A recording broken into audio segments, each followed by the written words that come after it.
श्री गुरुदेव दत्त परब्रह्मणे नमः. अध्याय 42.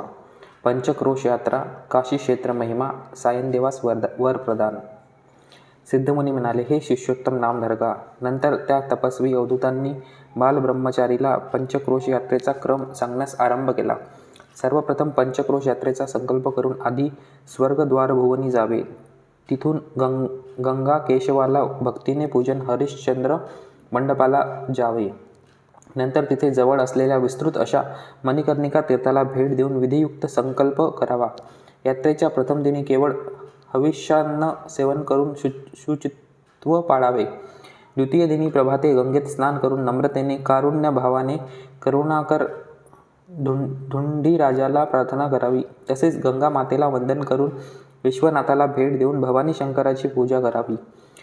मग मुक्तिमंडपाला येऊन धुंडीराजाची पूजा करून पुन्हा महाद्वारी येऊन विश्वेश्वर मोदादी पंचविनायकाची पूजा करून दंडपाणीला वंदन करावे. तदनंतर आनंदभैरवाची, मणिकर्णिकेच्या महेश्वराची, सिद्धिविनायकाची, गंगाकेशवाची, ललितादेवीची, राजसिद्धेश्वराची, दुर्लभेश्वराची ध्यानसहित पूजा करावी. नंतर सोमनाथ, शूलटंकेश्वर, वाराहेश्वर, दशाश्वमेधेश्वर व बंदी देवीला पूजून सर्वेश्वरला नमन करून केदारेश्वराची आणि हनुमंतेश्वराची ध्यानपूजा करावी. मग संगमेश्वराची, लोलार्काची व अर्कविनायकाची पूजा करून दुर्गाकुंडी स्नान करून आर्या दुर्गेची अर्चना करून दुर्गा गणेशाचे ध्यान करून पुनर्दर्शनाचे भाग्य द्यावे अशी प्रार्थना करावी.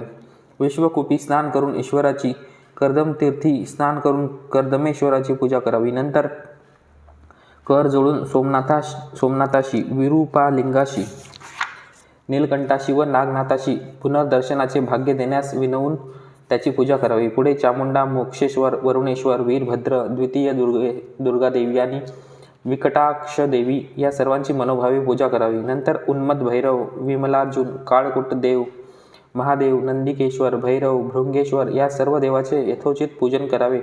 त्यानंतर गणप्रियाची पूजा करून विरूपक्षाला नमून यक्षेश्वर व विमलेश्वराची पूजा करावी. भीमचंडी शक्ती, चंडीविनायक, रवी, रक्ताक्ष, गंधर्व, ज्ञानेश्वर, अमरेश्वर, गंधर्व सागर याची अनुक्रमे पूजा प्रार्थना करावी.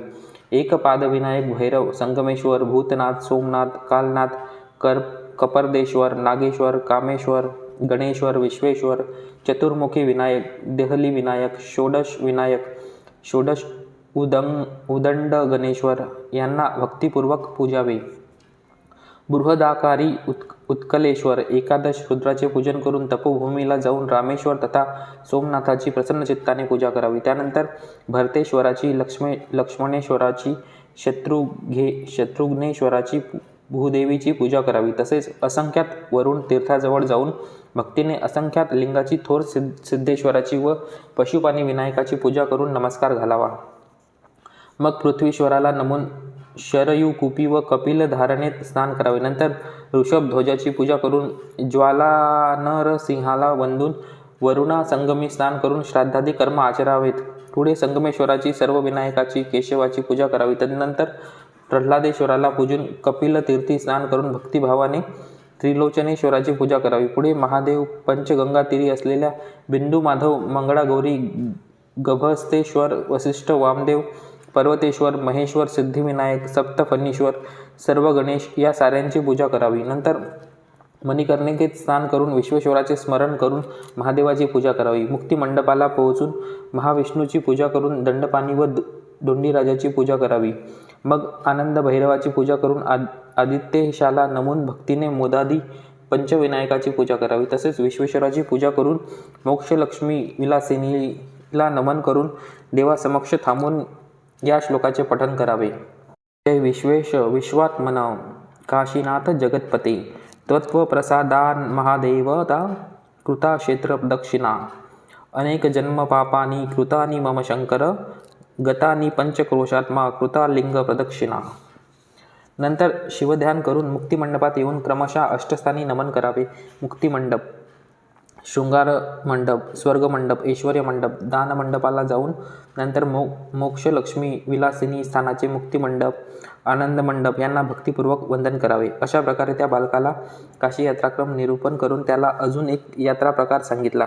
चक्र, पुष्करिणी इत्यादी तीर्थक्षेत्री भेट देऊन पितृतर्पण, प्रायश्चित्त व ब्राह्मण पूजन करून ध्रुपदादित्येश्वराची, दाम्पत्येश्वराची, श्री विष्णूची पूजा करावी. नंतर दंडपाणीला वंदन करून महेश्वराची पूजा करून धुंडीराजाची पूजा करावी. तदनंतर ज्ञानवापीत स्नान करून नंदिकेश्वराची, तारकेश्वराची, महाकाळेश्वराची, दंडपाणी विनायकाची भक्तीने तथा आनंदाने पूजा करावी.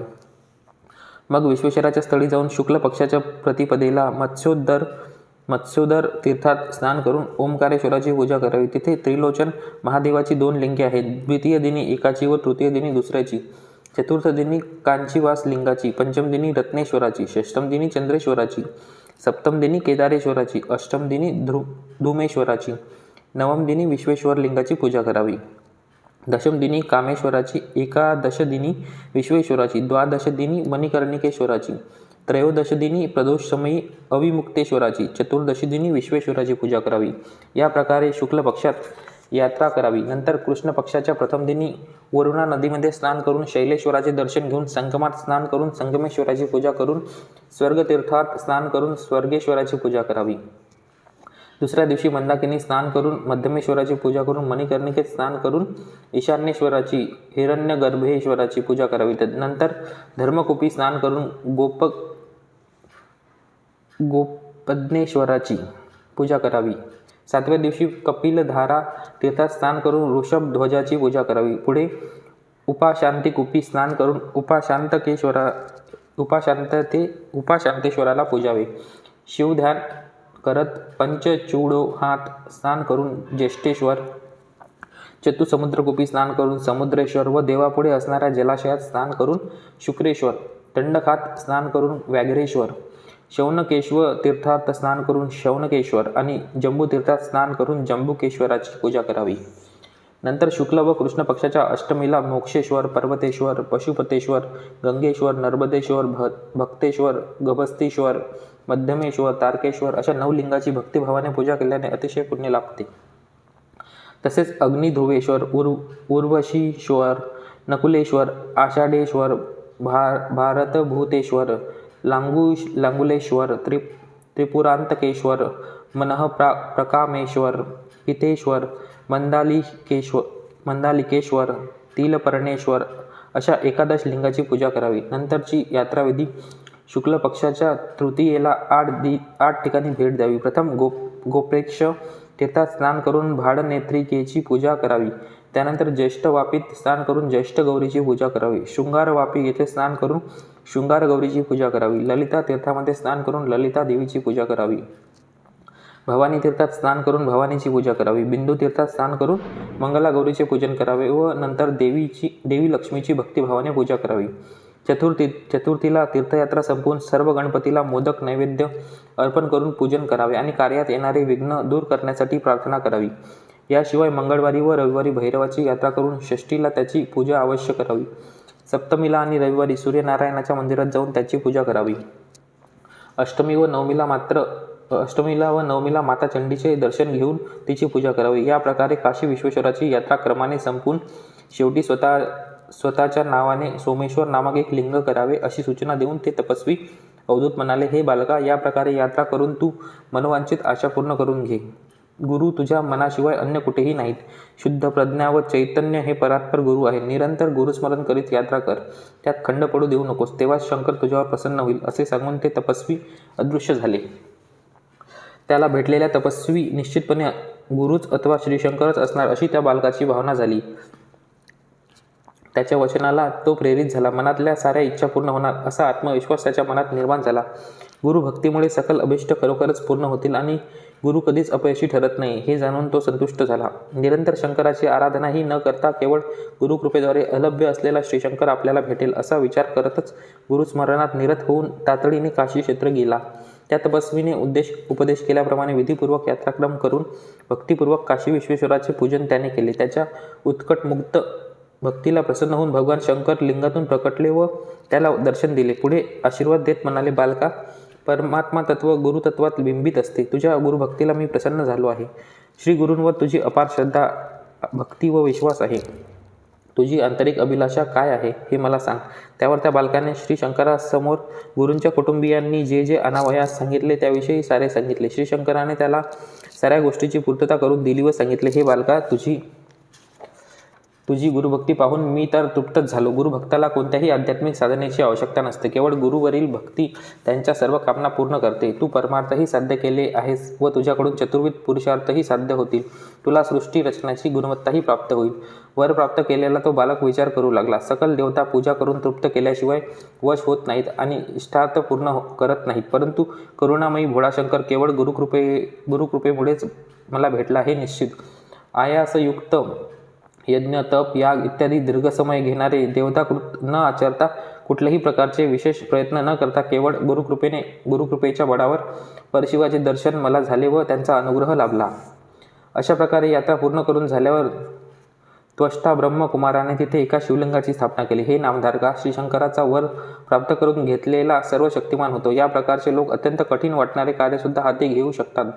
पुढे तो बाल ब्रह्मचारी श्रीगुरूंच्या कुटुंबाने मागणी केलेल्या सर्व वस्तू घेऊन गुरूंच्या आश्रमात परतला व त्याने श्रीगुरूंचे गुरुपत्नीचे चरण धरले. त्यांच्या पुत्रपुत्रांनाही वंदन केले व श्री शंकरांकडून अनुग्रहित झालेल्या साऱ्या वस्तू समर्पित केल्या. तेव्हा श्रीगुरू अत्यंत हर्षभरित झाले व त्याला मिठी मारून म्हणाले, शिष्योत्तमा, ज्ञाननिधी, तुझ्या गुरुभक्तीला मी प्रसन्न झालो. तुला सर्व विद्या लाभतील व तू सकल विद्या पारंगत होशील. तुला अष्टैश्वर्य लाभेल.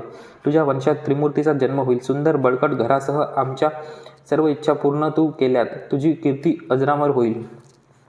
तुला सृष्टी रचण्याचे सामर्थ्य मी प्रदान करतो. तू 64 कलांचे ज्ञान कमवून स्वर्ग, मृत्यू आणि पाताळावर तुझे चातुर्य प्रदर्शन करून प्रसिद्ध हो. अष्टसिद्धी, नवनिधी तुला वश होतील. तू सुखानंदात जग. तुझ्या जीवनात कधीही कष्ट, चिंता येणार नाही, असा वर गुरूंनी त्याला दिला. श्री शंकर मग पार्वतीला म्हणाले, हे पार्वती, महाज्ञानी तो ब्रह्मचारी बालक गुरूंचा वर मिळवून घरी परतला. पहा, अशी असते गुरुभक्ती. गुरुभक्ती एकनिष्ठेनेच करावी. गुरुभक्तीत नित्य तृप्त व्हावे. अंतःकरण जर गुरुभक्तीने परिपूर्ण असेल तर परमात्म्याचे दर्शन घडते. त्यामुळेच मग आत्मोद्धार व सर्व श्रेयोभिवृद्धी होते. गुरुभक्त सर्वाभीष्ट प्राप्त करून घेतो. फक्त त्रिमूर्ती स्वरूपी सद्गुरू मात्र आम्हाला भवसागरातून पार करावयास समर्थ असतात. विश्वातील साऱ्या शक्तीत गुरूंसमोर दास्यत्व पत्करतात. वेदशास्त्राच्या कथनाप्रमाणे गुरुशिवाय काहीही साध्य होत नाही. यस्य देवो परा भक्तिर्यथा देवे तथा गुरौ तस्यैते कथिता ह्यार्था प्रकाशन्ते महात्मनः. ज्याची भक्ती परमात्म्यावर उत्कृष्ट असते व ज्या प्रमाणात असते तेवढीच जर गुरूंवर असली तर त्या महात्म्याला पवित्र ग्रंथाचा अर्थ अवगमन होतो. त्यामुळेच जेवढी भक्ती भगवंतावर आहे तेवढीच गुरूंवरही ठेवली पाहिजे. ह्या प्रकारे ईश्वराने पार्वतीला गुरुसेवेचा महिमा विस्तारपूर्वक विवरण केला. अशा प्रकारे श्री नरसिंह सरस्वती गुरूंनी गुरुसेवेच्या संदर्भात ही कथा पूर्ण केली. तेवढ्यात सूर्योदय झाला. सर्वत्र प्रकाश पसरला. तेव्हा श्री गुरुजी म्हणाले, सायनदेवा, चिंता नामक अंधकाराला गुरुकृपाच ज्योती स्वरूप आहे. तसेच गुरुकृपा ही सकल श्रेयोभिवृद्धीला मूळ आहे. गुरुचे वचन ऐकून सायनदेवाने श्री गुरूंना साष्टांग प्रणिपात केला व म्हणाला, स्वामी, गुरूंमध्ये माझे मन स्थिर होण्यास आपलीच कृपा कारणीभूत आहे. गुरुकृपेमुळे चंचल बुद्धी शाश्वत सत्यावर स्थिरावते. काशी यात्रा निरूपण करताना आपण माझ्यासोबत काशी क्षेत्री आहात असे मला वाटत होते. तेव्हा मी जागृत अवस्थेत होतो की निद्राहीन होतो हे मला कळले नाही. अशा प्रकारे मनातील भावना सांगून सायनदेवाने गुरुवंदनात्मक एक स्तवन रचिले. आदौ ब्रह्मत्वमेव सर्व जगता वेदात्ममूर्ती विभूम पश्चात शोणी जडा विनाश दिदीचां कृत्वावतारं प्रभो हत्वा दैत्यमनेक धर्मरचितं भूत्वात्मज्योत्रे गृहे वन्देऽहं नरकेसरी सरस्वती श्रीपादयुग्माभुजम्. भूदेवालीकमानुषं विदुजना बाधायमानं कलिं वेदादुष्यमने कवर्णमनुजा भेदादि भूतोत्नतं छेदः कर्ममान्धकारहरणं श्रीपादसूर्योदयं वन्देऽहं नरकेसरी सरस्वती श्रीपादयुग्माभुजम्. धातस्यं हरिशंकर प्रतिगुरो जाताग्रजन्मं विभो हेतु सर्वविदो जनाय तरणं ज्योतिस्वरूपं जगत चातुर्थाश्रमस्थापितं क्षितितले पातुः सदा सेव्यं वन्देऽहं नरकेसरी सरस्वती श्रीपादयुग्माम्बुजम्. चरितं चित्रमनेककीर्तिमतुलं परिभूतभूमण्डले मूकवाक्यदिवान्धकस्य नयनं वन्द्यां च पुत्रं ददौ सौभाग्यं विधवां च दायकश्रियं दत्त्वा च भक्तं जनं वन्देऽहं नरकेसरी सरस्वती श्रीपादयुग्माम्बुजम्। दुरितं घोरदरिद्रदावतिमिरं हरणं जगज्योतिषं स्वर्धेनुसुरपादपूजितजना कारुण्याब्धिभक्तार्तित नरसिंहेन्द्र सरस्वतीश्वर विभो शरणागतं रक्षकं वन्देऽहं नरकेसरी सरस्वती श्रीपादयुग्माम्बुजम्। गुरुमूर्तिशरणारविन्दयुगलं स्मरणं कृत्यं नित्यसौ चरितं क्षेत्रमनेकतीर्थसफलं सरितादिभगीरथी तुरगामेधसहस्रगोविदुजनाः सम्यक् दण्डस्थफलं वन्देऽहं नरकेसरी सरस्वती श्रीपादयुग्माम्बुजम्। नो शक्यं तव नावमङ्गल स्तुतं वेदागमागोचरं पादद्वं हृदयाब्जमन्तर्जलं निर्धारमीमांसतं भूयो भूयः स्मरन्नमामि मनसा श्रीमद्गुरु पाहि मां वन्देऽहं नरकेसरी सरस्वती श्रीपादयुग्माम्बुजम्। भक्तानां तरणार्थ सर्वजगतां दीक्षा तदन्योगिनाम सुक्षेत्रपुरगानस्थितं प्रभो दत्त्वा चतुष्कामदं स्तुत्वा भक्तसरस्वती गुरुपदं जित्वाद्यदोषदिकं वन्देऽहं नरकेसरी सरस्वती श्रीपादयुग्माम्बुजम्। एवं श्रीगुरुनाथमष्टकमिदं स्तोत्रं पठेन्नित्यस्यो तेजोवर्च बलोन्नतं श्रियकरम् आनन्दवर्धवपुः पुत्रापत्यमनेकसम्पदशुभा दीर्घायुरारोग्यतां वन्देऽहं नरकेसरी सरस्वती श्रीपादयुग्माम्बुजम्। सायनदेवाने ह्या प्रकारे श्रीगुरूची स्तुती करून पुन्हा पुन्हा त्याच्या चरणी वंदन केले. शरीरात रोमांचन झाले आणि अष्टसात्विक भाव उदित झाला. गदगदित वाणीने श्रीगुरूचे गुणगान केले व आत्मनिवेदन करीत म्हणाला, त्रिमूर्ती स्वरूपी श्री गुरु दत्तात्रेया, आपणच परम गुरु काशी विश्वनाथ. मला आपल्यापेक्षा श्रेष्ठ गुरु दिसत नाही. खरे सांगायचे तर आपल्यापेक्षा महत्तर अन्य कोणताही देव नाही. उघड्या डोळ्यांना आपण मनुष्य दिसत असलात तरी ते तुमचे निजरूप नव्हे. हे सद्गुरू, माझा आध्यात्मिक प्रवास आता सुरळीत झाला आहे. मला सर्वस्व मिळाले. दुर्लभ असे काहीच शिल्लक नाही. जीवनातील परमपुरुषार्थ मला प्राप्त झाले. आपल्या भक्तांना काहीही अशक्य अवघड नसते. तेव्हा श्रीगुरू महदहर्षाने म्हणाले, सायनदेवा, तुला काशी क्षेत्र दर्शन आम्ही सहजतेने घडविले आहे. प्रत्यक्ष दृष्टांतासह तू ते अनुभवले आहेस. तुला त्या यात्रेचे फळ देखील मिळाले आहे. तुला व तुझ्या पुढील सर्व पिढ्यांनाही तीर्थयात्रेचे फळ मिळणार. हे माझ्या भक्ता, तुला गुरुसेवा करण्याची तीव्र इच्छा आहे. तू तसे करू शकतोस. यापुढे तू त्या दुष्ट नीच म्लेच्छ राजाला वंदन करीत त्याच्या सेवेत गुंतायची आवश्यकता नाही. तू तुझ्या पत्नी मुलांसमवेत इथे येऊन भेट घडव व आमच्याजवळ राहून सेवा कर. श्रीगुरूंचा निरोप घेऊन ते निवासस्थान कडगंजीला गेला व बायका मुलांना उद्देशून श्रीगुरूंविषयी अभिमानाने सांगू लागला. अत्रिनंदन श्रीगुरू गाणगापुरी आहेत. ते भक्ताचे कल्याण करते आहेत. आम्ही सर्व त्यांच्या दर्शनाला अवश्य जाऊया, असे आनंदाने सांगून कुटुंबासह त्वरित गाणगापुरी निघाला. भाद्रपदाच्या शुक्ल चतुर्थीला प्रभाते गाणगापुरी येऊन सायनदेवाने त्याच्या साऱ्या कुटुंबियाची भेट गुरुदेवांशी घडविली. त्या सर्वांनी गुरुदर्शन घेऊन भक्तीने श्रीगुरुचरणी त्रिकरणपूर्वक लोटांगण घालीत मनसा वंदन नतमस्तक होऊन केले. तो गुरु सान्निध्यात हात जोडून थांबला. तेव्हा तो गुरुभावाने युक्त होता. त्याचा कंठ गदगदित झाला.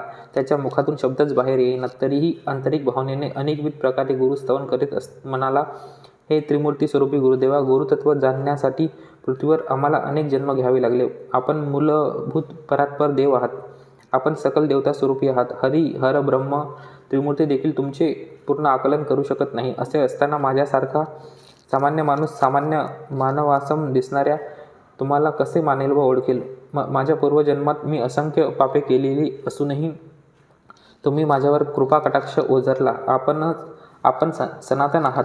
माझ्या आनंदाला अंतपार राहिला नाही. गंगा पापम शशी तापम दैन्य कल्पतरुस्तथा पापम तापम च दैन्यम च हरित गुरुदर्शनात. गंगेत स्नान केल्याने पाप क्षीण होते, चंद्रमाच्या दर्शनाने ताप कमी होतो आणि कल्पवृक्षामुळे दारिद्र्यता निघून जाते.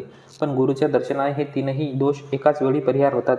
गुरुदर्शनाने आम्हा सर्वांचे ताप, पाप, दैन्य, दारिद्र्य नष्ट झाले. श्रीगुरुनाथ सर्वार्थ देणारा असतो असे वेद उद्घोष करतात, ते आम्ही प्रत्यक्ष बघून खात्री करून घेणे आहे, असे निवेदन करून सायनदेवाने कानडी भाषेत अनेकविध संगीतमय रागाने अतीव आनंदाने कृतज्ञतेने गायन करण्यास सुरुवात केली. प्रथम पद. राग श्रीराग पूर्वी. कंडेनिंदू भक्त जनर भाग्यनिधया भूमंडल दौडगे नारासिंहा सरस्वतीया कंडेनिंदू इष्टी इंद वारी जादड ಪಾದವನ್ನು ಹೃದಯ ಕಮಲದಲ್ಲಿ ಭಜಿಸಿ ಸುಖವ ನೀವ ಜಗತ್ಪತಿಯ. ಭಕ್ತಜನರಿಗೆಲ್ಲ ಕಾಮ್ಯ ಫಲಜಡಿತ್ತು ಸಲಹುತ್ತಿರುವ ಯೋಗಿನಿಯರೊಡೆಯ ನಾರಸಿಂಹ ಸರಸ್ವತಿ ಪಾದ ವಾಕ್ಯ ಕಾರಣನಾಗಿ ಜಗದೊಳಗೆ ದಂಡ ಕಮಂಡಲುಗಳನ್ನು ಧರಿಸಿ ಸಗುಣ ನೇನೆಸಿ ಸುಜನರಿಂಗೆ ಓಲಿದ ಶ್ರೀಗುರು ಯತಿವರನ್ನ ಧೇರೆಗೆ ಗಾನಗಾಪುರ ಕೈಲಾಸ ಹರಿದಾಸರೊಡೆಯ ನೇನೆಸಿ ಕರುಣದಿ ವರ್ಣವಿತ್ತು ಪೋರೆವ ಅನುದೀನ ಗುರುಚರಣವನ್ನು. ಕಂಡೆ ನಮ್ನ ಇಂದು ಕಂಡೆ ನಮ್ನ ಭೂಮಂಡಲದೊಳಗೆ ಯತಿವರ ರಾಮಚಂದ್ರ ಎನ್ನ ತತ್ವಬೋಧನೆಯ ಉಪನಿಷತ್ ತತ್ವಚರಿತನ ವ್ಯಕ್ತವಾದ ಪರಬ್ರಹ್ಮಮೂರ್ತಿ ಎನಿಸುವನ. ಶೇಷಶಯನ ಪರವೇಶಕಾಯಕನ ಲೇಸು ಕೃಪೆಯ ನಿಮೇಪವೇಪಂ ಭಾಷಾಪಾಲಕನ. ಗಂಧ ಪರಿಮಳದಿಂದಂ ಶೋಭಿತಾನಂದಸಾಗರನ ಚಂದವುಳ್ಳ ಯೋಗೇಂದ್ರ ಗೋಪಿವೃಂದ ವಲ್ಲಭನ.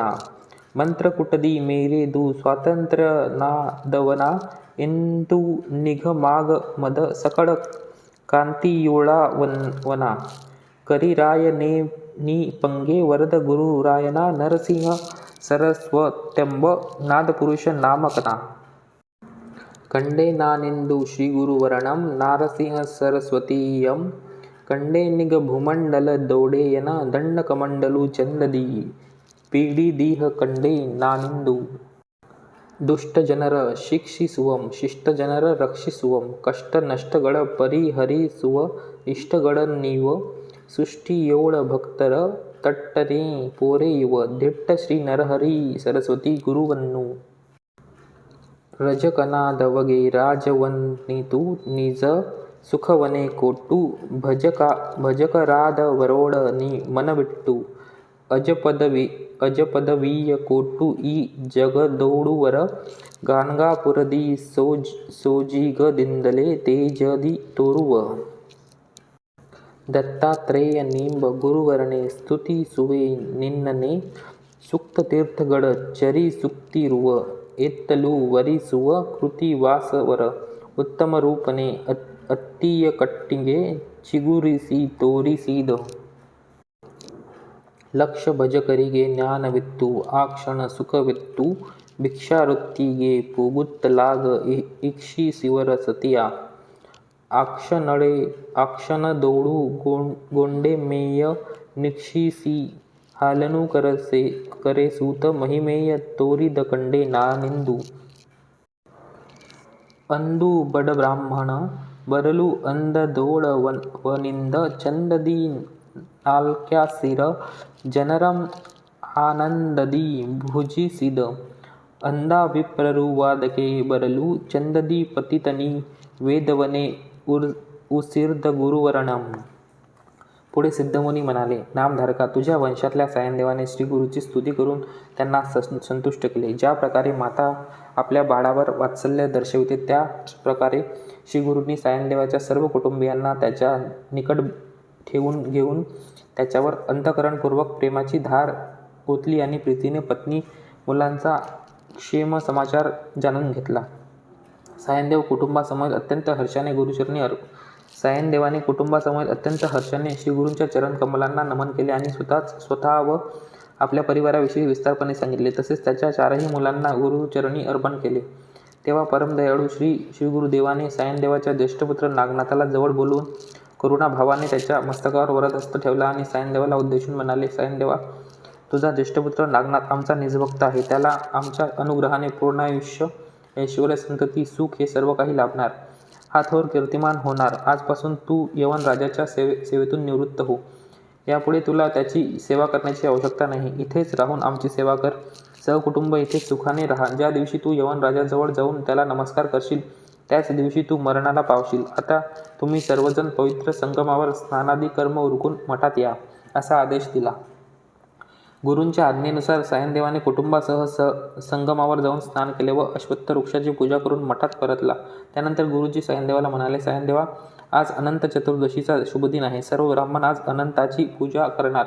तू देखील त्याच्या संगे अनंताची पूजा करून धन्य हो. तेव्हा सायनदेवाने गुरुचे चरण धरले व म्हणाला, स्वामी, आपणच माझ्यासाठी अनंत व अनंत शक्तिवंत आहात. आपणच परमधर्म, सर्व देवता स्वरूपी आणि एकमेवाद्वितीय आहात.